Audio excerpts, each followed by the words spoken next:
All right, we are here with the head coach of the Nacogdoches Dragons, Coach Darby House. Coach, how are you doing today? Doing great. Thanks for having me.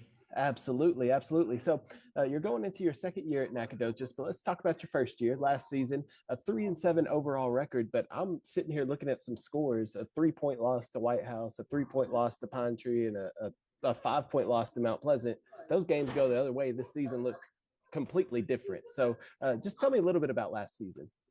Yeah, we came in first year, kind of overhauled the offense, overhauled the defense. Whole new scheme on both sides. We had a lot of skill, a lot of great skill players. Defensively, our front was very strong.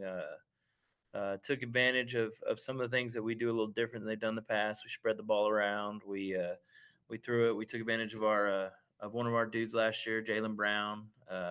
Great kid, hard worker. He's up at Michigan State right now and doing some great things up there.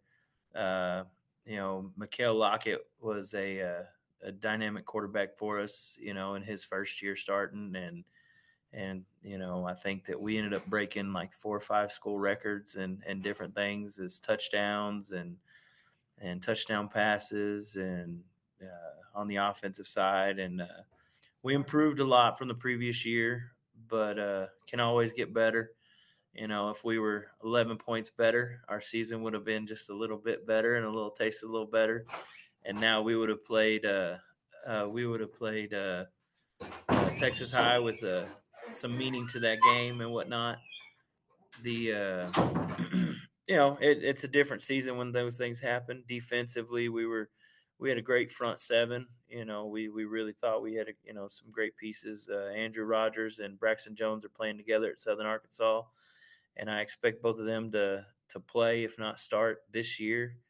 A lot of great kids. We had a lot of holes, but overall, they're great kids. They're working hard, and we took some of our weaknesses that are last year, which was our offensive line, and have tried to turn that into our strength. So, Well, and you mentioned it, 11 points and you're in the playoffs and it's different. And so what have you worked on this offseason and even in the training camp leading up to this season? What have you worked on to close those games out, finish those games and be on the right side of that score?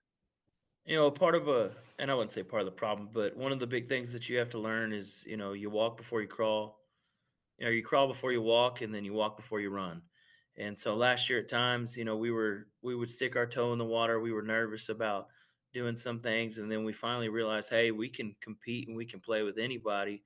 But by then, we'd be down, and then got to work our way to claw our way back. That happens in the off season. How to fix those things? That happens in the weight room. That happens when you've worked so hard that failing's not an option, and you put in the time, you put in the effort.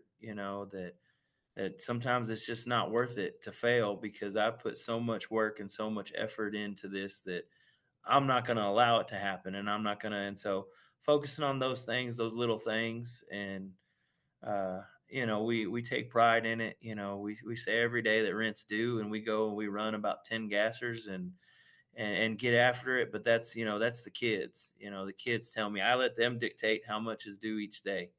I ask them how much is rent due today, and right now we're running 10 full gassers at the end of a 2.5 hour practice, and that's got nothing to do with me. That's them, and they understand that those are the things, that those are the expectations it takes to win. Is we're not going to be outworked, and not saying that we're going to be the best football team in the planet, but we're going to be a pretty good football team. We're going to be hard nosed, and we're going to be downhill and doing some good things. Well, I want to ask you about this district realignment, which isn't much different than last year with that you were in. I mean, you lose Pine Tree, but you bring in Jacksonville back in there. So what are your thoughts on this district and how competitive do you look at it to be this season? This the district we came to is very talented. Every week everybody can upset anybody and everybody can beat everybody, and we saw it last year. I thought Texas High was one of the better was the best team in our district, and last week Pine Tree went and upset them, which didn't surprise me because Pine Tree, I believe, had one of the best defensive lines in high school football that I'd ever seen. And so there's a lot of talent in East Texas. There's a lot of talent in this district, and there's a lot of great coaches and great kids, and ours included. And it means that it's every game's up for grabs, and you've got to go out and work, and you can't just coast it. There's not a gimme game on our schedule. No, it's going to be a battle week in and week out. But let's talk about that schedule that you got this season. What are your expectations, and what are you looking forward to this upcoming season? We take it just like we do every year, one game at a time. That's all we can do. We don't look ahead. People started here talking about Lufkin week 2 because it's a big rivalry, but we haven't even talked about Lufkin when it comes to us. We're talking about right now we got to get ourselves better. And then next week we'll talk about our Jasper and Vider scrimmage a little bit, but we'll really kind of focus on ourselves, and then we'll go to Palestine. And so we take it one week at a time. And I tell the kids, it's never as good or as bad as you think. And so no matter what happens, the goods are good, but they're never as good as you think. And the bads are bad, but it's never as bad as you can think. So by doing that and having our kids constantly getting better and focusing on ourselves one day at a time, one week at a time, it's helped us kind of control a lot of our downfalls and our expectations. All right, Coach. Thank you so much for joining us this morning and talking to us about the program. Best of luck to the Dragons this season, and we'll talk to you throughout the season. All right. Thanks for having me.